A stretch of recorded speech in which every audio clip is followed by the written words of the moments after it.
Richard Roots, new cap on the head. Motul is in the car, it's in your heart, it's in your veins. Tell us the story with Maximo Racing.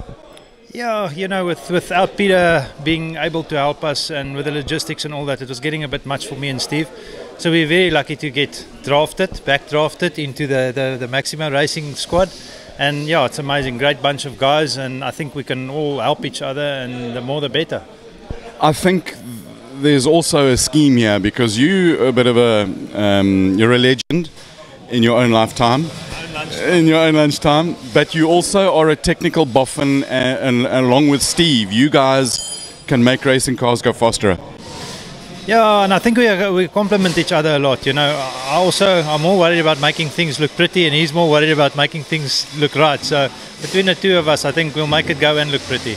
Right, East London, lovely track, 2 fast corners and a tricky infield centre. Are you flat through Potters and Rifle yet? Are those corners? Seriously? No, you have to hang on in Potters. Potters is great. Rifle, it's not that bad, but I mean these cars go. They are quick, Colin. I'm surprised at the pace going down here, you know. And being in an open cockpit again, it's been 25 years since I've been in an open cockpit around here, you know. And it's the rush is amazing.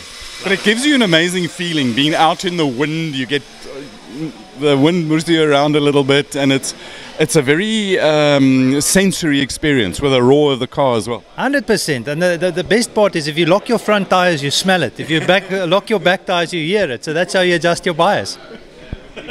Can't take you anywhere, Richard.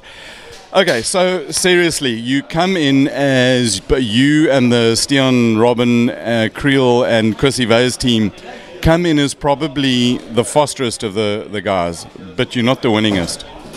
No, I think we've been lacking in our strategy, which we're getting on top of it now. And it's also a lot of luck, you know. We've had flat wheels, which has just been unlucky. It happened, so I think we've had our bad luck, and I hope it's not our turn again. And maybe Lady Luck will smile on the other guys, or Lady Bad Luck. So what's new on the car? Has it just been fine-tuned and made nicer and tighter and prettier? We actually mostly for this event just did preventative maintenance. We changed the clutch, we changed some brake components, but just new, fresh. Also we changed the diff. We're running a longer ratio now because even in PE we were hitting a limiter before.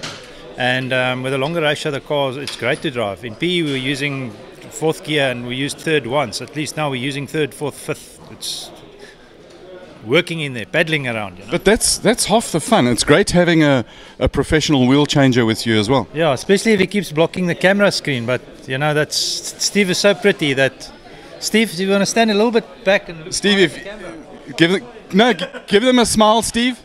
We're gonna talk to Steve now. I love your Maximo Racing mask. How's Steve's driving coming on?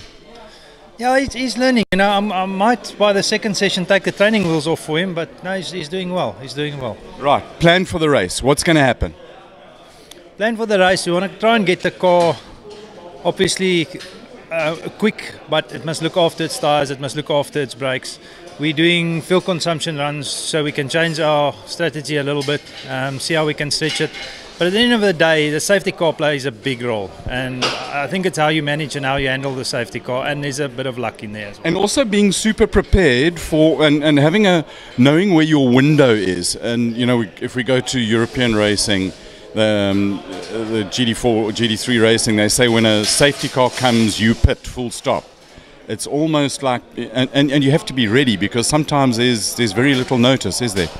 You have to be ready, but the unfortunate thing, a lot of the local guys don't really know how safety car works. So the moment they see safety car, everyone backs off. So now if you're stuck behind that guy, you lose a lot of time. So the faster guys, they tend to keep the pace up and try and get up to the safety car, so you don't lose as much when you pull into the pits. If you're half a lap behind the safety car and you pull into the pits, you lose a lap. He's going to come past you. You need to be on him when you pull into the pits.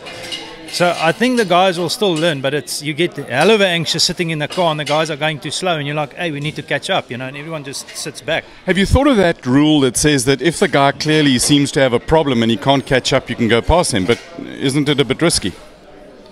Yeah, but you can't if somebody's car's not quick or he's being overcautious, or I mean you have to be cautious, you know. So it's hard to draw the line and you say, was the guy being overcautious or not? And I pass him and then I get docked a lap for passing under yellow. So it's a very fine line, you know. Okay, let's go to safety. You mentioned safety. What kind of brake fluid have you got in it?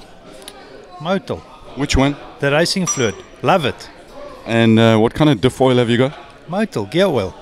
Awesome. Same in the gearbox. Same in the engine, 300V, And what pumps around your veins? Motul. And on race day, I put a little bit of 300V in my porridge and I lose another half a kilo after breakfast. Ricard Ritz, good luck for the weekend. Thanks a lot for talking to us. Thanks a lot. Thank you.